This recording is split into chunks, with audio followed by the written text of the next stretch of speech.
شازل پھٹی پھٹی آنکھوں سے ادھر ادھر دیکھ رہا تھا اور وہ راستے تلاش کر رہا تھا جہاں سے شوا اس کو اپنے ساتھ لے کر گئی تھی، مگر کہیں کوئی بھی نہیں تھا۔ درختوں کے درمیان میں بھاگتا رہا، راستے تلاش کرتا رہا اور جس جگہ سے گزر کر گیا تھا وہ جگہ ڈھونڈتا رہا، لیکن کچھ بھی نہیں تھا۔ میں کیا کروں؟ میرا دل چاہ رہا ہے میں چیخیں نکالوں، میں سب کو اکٹھا کروں، مالی بابا کو بلاؤں، سب کو بلاؤں کہ میرے ساتھ کیا ہو گیا ہے، یہ کیسے ممکن ہے؟ ایک عجیب سا کام ہو گیا ہے۔ اس کی طبیعت بہت زیادہ نڈھال سی ہو گئی تھی۔ پھر وہ واپس اپنے کمرے میں گیا اور جا کر لیٹ گیا۔ کافی دیر لیٹنے کے بعد وہ سب کچھ سوچتا رہا، یہ سب کیا ہوا؟ ناممکن ہے، یہ جو کچھ بھی ہوا ہے ناممکن ہے، لیکن سب سامنے تھا۔ میں کیسے بھول جاؤں یہ سب؟ اس کا جواب بہت عرصے تک نہیں مل سکا۔ کافی دن سے دوستوں کے ساتھ آنکھ مچولی کھیلنے بھی نہیں گیا تھا۔ اس کا دل ہی نہیں چاہتا تھا۔ اس سارے حادثے کا اثر اس پر بہت زیادہ گہرا ہوا تھا۔ اب وہ شرارتیں کرنی بھی بند ہو گئی تھیں، اب وہ شرارتیں بھی کھو چکی تھیں۔ وہ بالکل اکیلا ہو چکا تھا۔ وہی باغ، وہی راتیں، وہی دوست، سب کچھ تھے، لیکن وہ بہت زیادہ مایوس ہو چکا تھا۔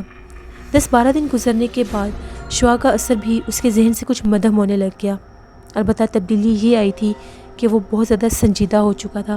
ہر شرارت سے اس کا دل اچاٹ ہو چکا تھا۔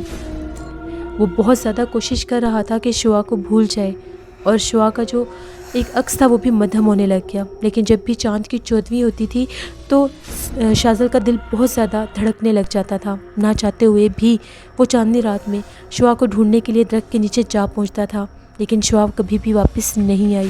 اس بات کو کافی دن گزر گئے، کافی چاندنی راتیں گزر گئیں۔ پھر ایک دفعہ ایسا ہوا، آج بھی چاندنی کی رات تھی۔ شازل اپنے کمرے کی کھڑکی میں کھڑا ہوا تھا۔ چاندنی ہر سو پھیلی ہوئی تھی۔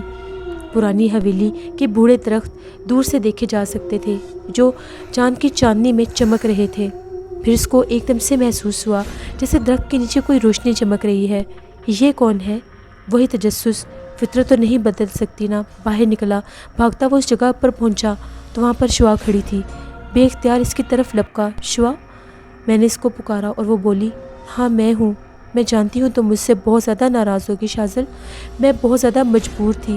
ہاں میں تمہیں بھول چکا ہوں۔ تم کیوں آئی ہو واپس؟ میں نے تو اب اس باغ میں آنا بھی چھوڑ دیا ہے۔ تمہارے دوست بھی تمہیں واپس نہیں لا سکے نا اس باغ میں۔ تم چھوڑو ان باتوں کو، تم یہاں پر کیوں آئی ہو؟ میں جانتی ہوں تم اب یہاں پر نہیں آتے، کوئی بھی یہاں پر نہیں آتا۔ شازل میں مجبور تھی، مجھے ابو نے منع کر دیا تھا۔ وہ کہتے تھے کہ تم وہاں پر نہیں جاؤ گی، یہ لوگ اچھے نہیں ہوتے۔ کیا مطلب یہ لوگ اچھے نہیں ہوتے؟ میرے بابا کہتے ہیں کہ تم انسان لوگ اچھے نہیں ہوتے۔ شازل تم انسان لوگ اچھے نہیں ہوتے۔ شازل ہاں میں انسان ہوں، تمہارے کہنے کا مطلب کیا ہے؟ کیا تم کوئی جانور ہو؟ بس مطلب کچھ بھی نہیں ہے۔ ابو کہتے ہیں ہر انسان اچھے نہیں ہوتے، وہ مطلبی اور فریبی ہوتے ہیں، دوسروں کو نقصان پہنچانے والے ہوتے ہیں، ان سے ملنا جلنا بالکل بھی ٹھیک نہیں ہوتا۔ میں تمہیں ایک بات بتانا چاہتی ہوں شازل۔ ہاں بتاؤ۔ مجھے میرے بابا یہاں پر واپس نہیں آنے دیں گے۔ وہ تمہیں برا سمجھتے ہیں لیکن میں تمہیں برا نہیں سمجھتی۔ میں تم سے ضرور ملنے آؤں گی۔ میں بابا سے چھپ کر آؤں گی، گھر والوں سے چھپ کر آؤں گی۔ جب بھی 14ویں کی رات ہو تم کھلی جگہ پر آ جانا، مجھے زیادہ وقت مت لگانے دینا، میں ضرور آؤں گی۔ تم میری بات کو سمجھ رہے ہو نا؟ میں جانتی ہوں تم برے نہیں ہو۔ شازل بولا، میں تو برا نہیں ہوں، لیکن تمہارے ابو بہت زیادہ برے ہیں، وہ تمہیں بہکا رہے ہیں۔ بتاؤ مجھ میں کیا برائی ہے؟ ہاں میں جانتی ہوں ابو مجھے تم سے روک رہے ہیں، اگر وہ مجھے روکیں تو میں کیسے آ سکتی ہوں؟ میں معافی مانگتی ہوں تم سے شازل، مجھ سے غلطی ہوئی تھی۔ کون سی غلطی؟ اصل میں تمہیں اپنے ساتھ اپنے گھر لے کر نہ ہی جاتی تو بہتر تھا، یہیں باغ میں رہتی، تمہیں دور دور سے چھپ چھپ کر دیکھتی رہتی، تمہارے سامنے نہ ہی آتی تو اچھا تھا۔ خیر چھوڑو، ایک بات بتاؤ۔ ہاں بولو۔ تم مجھ سے ناراض ہو نا؟ ہاں میں بہت زیادہ ناراض ہوں، کیونکہ جب بھی کوئی وعدہ خلافی کرتا ہے مجھے بہت زیادہ برا لگتا ہے۔ تمہارے وعدہ خلافی کی وجہ سے مجھے تو اس باغ سے بھی نفرت ہو گئی ہے۔ اب بھی ناراض ہو؟ پتہ نہیں، سب کچھ میرے بتانے کے باوجود بھی ناراض ہو؟ میں نے کہا نا مجھے نہیں پتہ، مت پوچھو مجھ سے بار بار۔ کیا فائدہ تمہیں یاد رکھنے کا، کیونکہ میں جانتا ہوں تمہارے ابو تمہیں میرے پاس نہیں آنے دیں گے، اور پھر اس دوستی کا بھی کوئی فائدہ نہیں ہے۔ شوا تم واپس چلی جاؤ، مجھے تمہیں بالکل بھی دوبارہ سے اس طرح سے اپنے ذہن میں نہیں رکھنا۔ وہ اس کو بھیگی بھیگی آنکھوں سے دیکھتی رہی اور پھر بولی، ٹھیک ہے، لیکن ہر چاند کی 14ویں کو کھلی جگہ پر ضرور آنا۔ پھر وہ ایک دم سے مڑی اور درخت کے پیچھے چلی گئی۔ وہ اسی جگہ پر کھڑا رہا۔ شاذل کو یہ لگا تھا کہ شاید وہ بھی پلٹ کر واپس آئے گی، شاید درخت کے پیچھے چھپ کر مجھے دیکھ رہی ہے، مگر کافی دیر ہو گئی تھی۔ کیا وہ اتنی دیر درخت کے پیچھے ہی کھڑی رہی ہوگی؟ شاذل فوراً سے درخت کے پیچھے گیا اور حیران رہ گیا۔ درخت کے پیچھے کچھ بھی نہیں تھا، اس کا کہیں پتہ نہیں تھا کہ وہ کہاں گئی۔ شاذل نے پورا باغ چھان مارا، یہاں تک کہ ہر جگہ پر جا کر دیکھا، لیکن شوا کہیں بھی نظر نہیں آ رہی تھی۔ چنانچہ وہ واپس آ گیا۔ ایک بار پھر سے اس کے ذہن میں ایک عجیب سی الجھن بن گئی۔ مجھے احساس ہوا تھا کہ میں اس کو بھول چکا ہوں، لیکن کچھ سمجھ نہیں آئی کہ دوبارہ سے کیسے میں وہاں پر پہنچ گیا۔ پورے 1 مہینے انتظار کیا میں نے، پھر سے یاد کرتا رہا۔ 14ویں کی رات میں بھی جس کرب کے عالم میں سے گزرتی تھی، شاید وہ کوئی بھی نہیں جان سکتا۔ جانے کہاں مارا مارا شاذل چاندنی راتوں میں پھرتا رہتا تھا۔ چاند بھی پورا چلا جاتا تھا، چاند بھی ختم ہو جاتا تھا اور وہ مایوس ہو کر واپس آ جاتا تھا۔ شاذل کے حالات بہت زیادہ خراب ہونے لگ گئے۔ اس کو بہت سا بخار ہو گیا، وہ بخار میں مبتلا ہو گیا۔ اس کی حالت بہت زیادہ خراب تھی، شاید وہ بہت زیادہ شدید صدمے میں تھا۔ یہاں تک کہ 8 دن گزر گئے اس کا علاج ہوتے ہوئے، لیکن اس کا بخار نہیں اتر رہا تھا۔ سارے گھر کو تفتیش ہونے لگی کہ آخر کیا ہو گیا ہے، شاذل ایک دم سے اتنا بدل کیسے گیا ہے۔ ایک دن اس کے والد صاحب اس کے کمرے میں آئے، وہ بہت زیادہ پریشان تھے۔ مولوی چچا بھی بہت زیادہ پریشان تھے کہ ایک دم سے شاذل کو کیا ہو گیا ہے، وہ بہت زیادہ کمزور ہو چکا تھا۔ مولوی چچا کی بھی آواز بھری ہوئی تھی اور وہ اپنی آنکھیں بند کر کے بولے، کیا ہو گیا ہے میرے بیٹے تمہیں؟ تم نے آخر اپنی شرارتیں کیوں ترک کر دی ہیں؟ مجھے بتاؤ تمہیں کیا ہوا ہے؟ تمہاری کیفیت اتنی عجیب کیوں ہے؟ کئی ماہ سے میں تمہاری یہ کیفیت دیکھ رہا ہوں۔ کوئی مشورہ چاہیے تو مجھ سے لے لو، میں تمہیں پریشان نہیں دیکھ سکتا۔ اور سچ پوچھو تو تمہارے والد صاحب بھی بہت زیادہ پریشان ہیں، وہ میرے پاس 2 دفعہ آ چکے ہیں۔ تو مجھے بتاؤ تمہیں کیا چاہیے؟ تم آخر ایسا کیوں کر رہے ہو؟ شاذل نے کوئی جواب نہیں دیا۔ مولوی چچا بھی خاموش ہو گئے۔ پھر شاذل کے والد صاحب مولوی چچا کے پاس گئے اور ان سے کہنے لگے، میں بہت زیادہ پریشان ہوں، پتہ نہیں شاذل کو کیا ہو گیا ہے، اس نے تمام شرارتیں ترک کر دی ہیں، گھر میں ہر طرف سونا پن چھا گیا ہے، مجھے کچھ سمجھ نہیں آ رہی، مجھے کوئی مشورہ دیں۔ تو مولوی چچا یہ کہنے لگے کہ اگر آپ پسند کریں تو میرے ساتھ مسان گڑھی چلیں، وہاں مولوی بشیر احمد صاحب ہیں، ان سے ملتے ہیں، شاذل کو بھی ساتھ لے چلتے ہیں۔ مولوی بشیر احمد کون ہیں؟ ایک بہت بڑے بزرگ ہیں، بہت دیندار آدمی ہیں، اور ان کا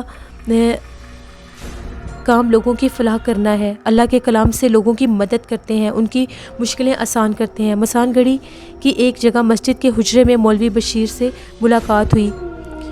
تقریباً 100 سال کے قریب ان کی عمر ہوگی، بہت ہی زیادہ اچھے انسان تھے، بہت ہی برگزیدہ انسان تھے۔ تبھی بولے، علم الغیب تو صرف اللہ کی ذات کو پتہ ہے، اللہ نے جو انسان کو کلام دی ہے اس کی روشنی میں میں یہ دیکھ سکتا ہوں کہ کہاں تک میں کسی کی مدد کر سکتا ہوں۔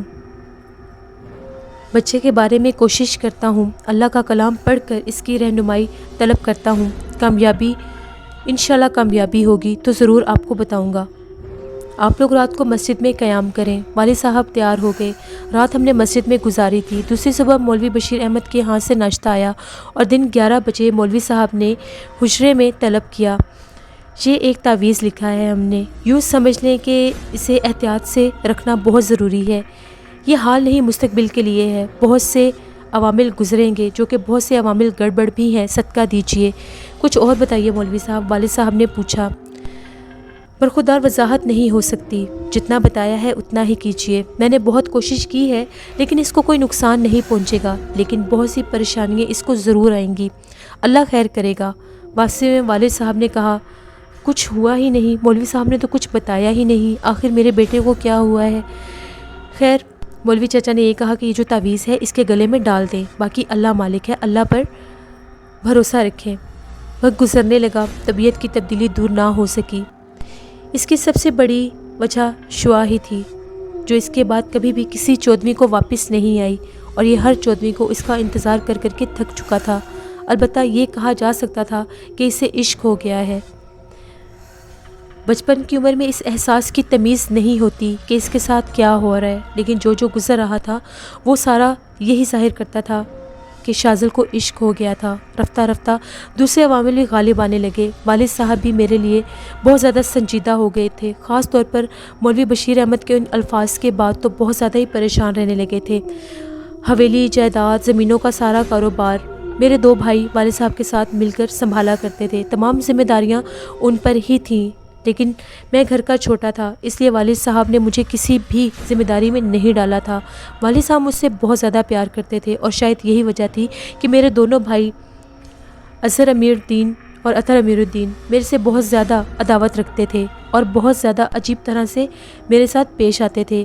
ایک دفعہ میرے بڑے بھائی اطہر مجھے کہنے لگے، اٹھو مجھے ایک کام ہے، یہ کام کرو۔ میں نے ان کو صاف انکار کر دیا کہ مجھے نہیں کرنا، مجھ سے نہیں ہوتا۔ تو وہ بولے، تمہیں تو حرام خوری کی عادت لگ گئی ہے، کوئی بھی کام تمہیں کہو تو تم کرتے نہیں ہو، چلو اٹھو جاؤ میرا کام کرو، تم جانتے نہیں ہو مجھے۔ نہیں، مجھے نہیں جانا۔ تبھی وہ اٹھے اور انہوں نے زوردار تھپڑ میرے چہرے پر مار دیا۔ تبھی والد صاحب وہاں سے آئے اور انہوں نے دیکھ لیا۔ والد صاحب نے جب یہ منظر دیکھا تو وہ پاگل ہو گئے۔ انہوں نے اطہر بھائی کو اتنا مارا کہ اطہر بھائی بے ہوش ہو گئے۔ والد صاحب اب چاہ کر بھی مجھے اس گھر میں نہیں رہنے دیتے تھے۔ والد صاحب نے یہ کہا کہ میرے بیٹے شاذل کے لیے یہ دونوں ٹھیک نہیں ہیں۔ خیر، یہ فیصلہ کیا گیا اور مجھے تعلیم کے لیے لاہور بھیج دیا گیا۔ میری رہائش کا بندوبست بھی ہو گیا۔ یہاں آنے کے بعد میرے میں ایک خوشگوار تبدیلی پیدا ہوئی، کچھ نئے دوست بن گئے تھے، ان کے ساتھ سیر و تفریح بھی رہتی تھی، پھر تعلیم میں بھی دلچسپی پیدا ہونے لگی۔ چنانچہ میں نے پڑھنا شروع کر دیا۔ والد صاحب آتے رہتے تھے، میری آسائش کے لیے سارے بندوبست بھی کر دیے گئے تھے۔ میں اپنے دوستوں کے ساتھ بہت زیادہ خوش تھا۔ ایک دن میں اپنے دوستوں کے ساتھ راوی پر جا نکلا۔ مونسون کی بارشیں ہو رہی تھیں اور میں وہاں پر ٹہل رہا تھا۔ میرے سارے دوست بہت زیادہ مزے کر رہے تھے، وہ راوی کے ساحل پر ٹہل رہے تھے۔ میں بارش سے بچتا چلتا ایک سنسان درخت کے نیچے آ کر کھڑا ہو گیا۔ یہاں پر بہت زیادہ سناٹا تھا، بہت زیادہ سنسان جگہ تھی۔ یہاں درخت ایسے لگے ہوئے تھے جیسے بادلوں کی چھاؤں بنی ہو۔ درختوں کی چھاؤں میں بہت زیادہ سکون تھا۔ میں ایک درخت کے نیچے ٹیک لگا کر کھڑا ہو گیا۔ میرے ذہن میں عجیب و غریب خیالات آ رہے تھے۔ دوست بہت دور پرسکون نظر آ رہے تھے اور میں یہاں پر سنسان جگہ پر کھڑا سکون محسوس کر رہا تھا۔ اچانک مجھے ایسی آواز آئی جیسے مجھے کوئی مخاطب کرنے کی کوشش کر رہا ہے۔ میں بہت حیران ہوا، ایک عجیب سی سرسراہٹ نے مجھے پکارنا شروع کر دیا۔ تبھی میں نے ادھر ادھر دیکھا، مجھے کوئی بھی نظر نہیں آ رہا تھا۔ ایک دم سے بہت ہی زیادہ مترنم آواز ابھری، ادھر اوپر دیکھو۔ میری نگاہیں ایک دم سے اوپر اٹھ گئیں۔ ایک درخت کی موٹی شاخ کے اوپر 2 آنکھیں لگی ہوئی تھیں۔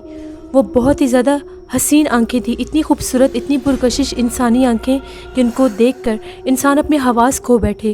پھر مجھے یوں لگا کہ یہ کون ہے جس کی مجھے صرف آنکھیں نظر آ رہی ہیں۔ پھر مجھ پر حیرتوں کے پہاڑ ٹوٹ پڑے۔ کیا درخت کی بھی آنکھیں ہوتی ہیں؟ یہ آنکھیں اس جگہ کیسی ہو سکتی ہیں؟ مجھے کچھ سمجھ نہیں آ رہی۔ درخت کی شاخ سیدھی چلی گئی اور سیدھی بالکل میرے سامنے تھی۔ کوئی انسان کیسے کر سکتا ہے ایسے؟ یہ آنکھیں چمک رہی تھیں۔ تبھی ایک دم سے آواز آئی، شاذل، مجھے نہیں پہچانا؟ کون؟ میرے منہ سے یہ لفظ نکل رہا تھا، کون ہو تم؟ نہیں پہچانا؟ تبھی اس آواز میں آنسو بھرنے لگ گئے۔ بھول گئے نا مجھے تم؟ شاذل، بتاؤ تم مجھے بھول گئے ہو؟ کون ہو تم؟ شعا، میں شعا ہوں۔ اس کی آواز ابھری اور وہ روتی ہوئی آواز میں بولی، میں شعا ہوں شاذل، مجھے بے بس کر دیا گیا ہے۔ تم سے ملنے کی مجھے اتنی بڑی سزا ملی ہے کہ مجھ سے میرا جسم ہی چھین لیا گیا ہے۔ مجھے قید کر لیا گیا ہے، میرا جسم قید ہے۔ یہ صرف میری آنکھیں ہیں جو تمہیں دیکھ رہی ہیں۔ کس نے کیا یہ شعا؟ کس نے کیا؟ میں کھوئی آواز میں پوچھنے لگا۔ میرے ماں باپ نے، وہ نہیں چاہتے تھے کہ میں تم سے ملوں۔ میں تم سے ملنے کے لیے بے چین تھی، لیکن مجھ پر بے حد سختیاں کر لی گئیں۔ اس وعدے کے باوجود بھی میں تمہارے تک نہیں پہنچ سکی۔ میں کیا کروں شعا؟ تمہارے لیے مجھے کچھ بتاؤ، میں کیا کروں؟ شاذل، میں تم سے ایک وعدہ کرتی ہوں، میں اس وعدے کو ہمیشہ نبھاؤں گی، یاد رکھنا، بھولنا نہیں، مجھے کبھی بھی بھولنا نہیں۔ میں ایک دن ان کو راضی کر لوں گی، میں تمہیں یقین دلاتی ہوں، میں ان کو راضی کر لوں گی اور ہم لوگ ضرور ملیں گے۔ میں تم سے ملنے آؤں گی، تم میرے بہترین دوست ہو، تم میرے بہت اچھے ساتھی ہو، تم مجھے بہت اچھے لگتے ہو۔ جو لمحے میں نے تمہارے ساتھ گزارے ہیں میں ان کو کبھی بھی نہیں بھول سکتی۔ میں پوری کوشش کروں گی کہ مجھے تم سے دور نہ کیا جائے، ہم دونوں کو جدا نہ کیا جائے، لیکن شعا، میں تمہیں بہت یاد کرتا ہوں، میں تمہارے بارے میں جاننا چاہتا ہوں، تم کون ہو؟ بہت وقت لگے گا شازل، صبر کرو، میرا انتظار کرو، تھوڑا سا صبر کرو شازل، میں تمہیں ضرور بتاؤں گی۔ تبھی درخت پر لگی ان آنکھوں میں سے آنسو ٹپکنے لگ گئے اور ایک دم سے وہ آنکھیں میرے دیکھتے ہی دیکھتے غائب ہو گئیں اور میرے عقب سے مجھے عجیب سی آہٹیں سنائی دینے لگیں۔ میرے رونگٹے کھڑے ہو، میری عقل دنگ رہ چکی تھی کہ یہ سب کیا ہو رہا ہے۔ تبھی ایک دم سے مجھے دور سے کچھ سائے دکھائی دینے لگ گئے، ایسا لگ رہا تھا کہ بہت لمبے سائے میرے پاس چلتے ہوئے آ رہے ہیں۔ تبھی میں نے دیکھا تو وہ سب میرے دوست تھے جو راوی سے سیر کرتے ہوئے ڈھونڈتے ہوئے مجھے میرے تک پہنچ گئے۔ ان میں سے میرا ایک دوست تھا ساجد، جو کہ بہت ہی اچھا اور ہمدرد لڑکا تھا، بہت زیادہ مختلف اور مخلص انسان تھا۔ گڑھی شاہو میں ہی ایک چھوٹے سے گھر میں رہتا تھا۔ نہ جانے کب وہ میرے اتنے قریب آ گیا اور مجھے آ کر یہ کہنے لگا، شازل تمہیں کیا ہوا ہے؟ تمہاری طبیعت ٹھیک نہیں لگ رہی۔ ہاں یار، میری طبیعت نہیں ٹھیک، مجھے واپس جانا ہے۔ دیکھو شازل، کتنا پیارا موسم ہے، تم ابھی سے ہی جا رہے ہو، چلو آؤ ہم دریا کے ساحل پر بیٹھ کر باتیں کرتے ہیں۔ نہیں ساجد، مجھے واپس جانا ہے، میری طبیعت ٹھیک نہیں ہے۔ تمہیں شوق ہو رہا ہے تو تم جا کر بیٹھ لو، مجھے واپس جانا ہے، میری طبیعت سچ میں بہت زیادہ خراب ہے۔ میں یہی تو تم سے پوچھنا چاہ رہا ہوں کہ تمہیں کیا ہوا ہے۔ میرا سر چکرا رہا تھا، وہ سارے راستے میرے سے پوچھتا رہا کہ مجھے کیا ہوا ہے، لیکن میں چاہ کر بھی اس کو کچھ نہیں بتا سکا۔ بالآخر اس نے مجھے ہاسٹل میں چھوڑ دیا اور میں بستر پر آ کر لیٹ گیا۔ میرے ذہن پر تو جیسے سوچوں نے حملہ کر دیا تھا۔ مجھے کچھ سمجھ نہیں آ رہی تھی کہ میں کیا کروں۔ میں بہت زیادہ نڈھال ہو چکا تھا۔ بچپن تو خیر معصوم ہوتا ہے، لیکن اتنی گہری سوچیں جنہوں نے مجھے بہت زیادہ تڑپنے پر مجبور کر دیا۔ بار بار شعا کے بارے میں سوچ رہا تھا۔ کوئی شک نہیں تھا کہ میرے ذہن میں ایک عجیب سی کسک بن گئی تھی۔ کئی بار میں نے اس بارے میں بہت عجیب و غریب انداز میں سوچنا بھی چاہا۔ آخر یہ کیسے ممکن ہے؟ شعا کہاں چلی گئی؟ یہ کہانی میں کس کو سناؤں اور کیسے سناؤں؟ میری دماغی حالت بہت زیادہ عجیب ہو چکی تھی۔ وہ آنکھیں کیسی تھیں؟ آخر ایک درخت کے اوپر شعا کی آنکھیں کیسے آ سکتی ہیں؟ اس کو کیسے پتہ چلا کہ میں ادھر آ چکا ہوں؟ اسے کیسے پتہ چلا کہ میں لاہور آ چکا ہوں؟ پھر اس نے مجھے کیسے ڈھونڈ لیا؟ عجیب حالت ہو چکی تھی میری۔ میں فوراً سے اٹھا، واش روم میں گیا۔ میں نے اپنے چہرے پر ٹھنڈے پانی کے چھینٹے مارے کہ میرے دماغ کو کچھ سکون مل سکے، میری آنکھوں کو کچھ ٹھنڈک پہنچے، لیکن میری حالت بہت زیادہ خراب تھی۔ دن گزرتے گئے، میں نے خود کو سنبھالنا شروع کر دیا، یہاں تک کہ میں نے خود کو بہت زیادہ مصروف کر لیا۔ تقریباً 6 ماہ اور 7 دن گزر گئے تھے، لیکن مجھ پر ابھی تک اس بات کا سحر طاری تھا۔ میں ماضی میں ہونے والے واقعات سے ابھی بھی باہر نہیں نکل پا رہا تھا۔ بہت مشکل سے میں ان کا شکار ہوا تھا۔ سارے دوست رشتہ دار مجھ سے ملنے آیا کرتے تھے، والد صاحب بھی اکثر آیا کرتے تھے۔ پچھلی بار جب میں جھومر گیا تھا تو والد صاحب کی طبیعت بہت زیادہ خراب تھی۔ اب میرے پیپرز بھی ہو چکے تھے۔ میں نے سوچا کہ میں دوبارہ سے جاتا ہوں اور جا کر جھومر میں کچھ دن رہ کر آتا ہوں، وہاں پر کچھ وقت گزاروں گا تو شاید میرا دل بہل جائے، شاید میں ٹھیک ہو سکوں۔ یہاں تک کہ اتنا وقت گزر گیا تھا، میرے بھائیوں کی شادیاں بھی ہو گئیں، گھر کا ماحول کچھ عجیب ہو گیا تھا۔ پچھلی بار جب میں جھومر گیا تھا، جب والد صاحب کی طبیعت خراب تھی، تو ایسا لگتا تھا کہ گھر کا ماحول میرے لیے اجنبی ہو چکا ہے۔ میری بھابھیاں اچھی تھیں، پڑھی لکھی تھیں، شہروں سے گئی ہوئی تھیں، لیکن اس کے باوجود بھی مجھے عجیب لگتا تھا۔ ان لوگوں نے گھر کا سارا نظام سنبھال لیا تھا۔ اس دوران بھی بہت سے واقعات ہوئے، لیکن میں نے ان سب کو نظر انداز کر دیا۔ اپنی تعلیم کے آخری امتحان دینے کے بعد انسان کو بہت زیادہ خوشی ہوتی ہے، اتنی خوشی کہ شاید ان کو الفاظ میں تراشا نہیں جا سکتا۔ پچھلے دنوں والد صاحب بہت زیادہ بیمار تھے، 1-2 بار ان کے بارے میں اطلاع ملی تھی۔ میں خود والد صاحب سے کہا تھا کہ ان کی ساری بیماریاں اس وقت دور ہو جائیں گی جب میرے آخری امتحان ہو جائیں گے اور میں واپس ان کے پاس آ جاؤں گا۔ بالآخر میری پڑھائی کے آخری امتحان بھی ہو گئے اور میں نے انہیں دے دیا۔ اب مجھ سے صبر نہیں ہو رہا تھا، میں جلد از جلد جھومر واپس جانا چاہتا تھا۔ میں والد صاحب کو اپنی نظروں سے دیکھنا چاہتا تھا۔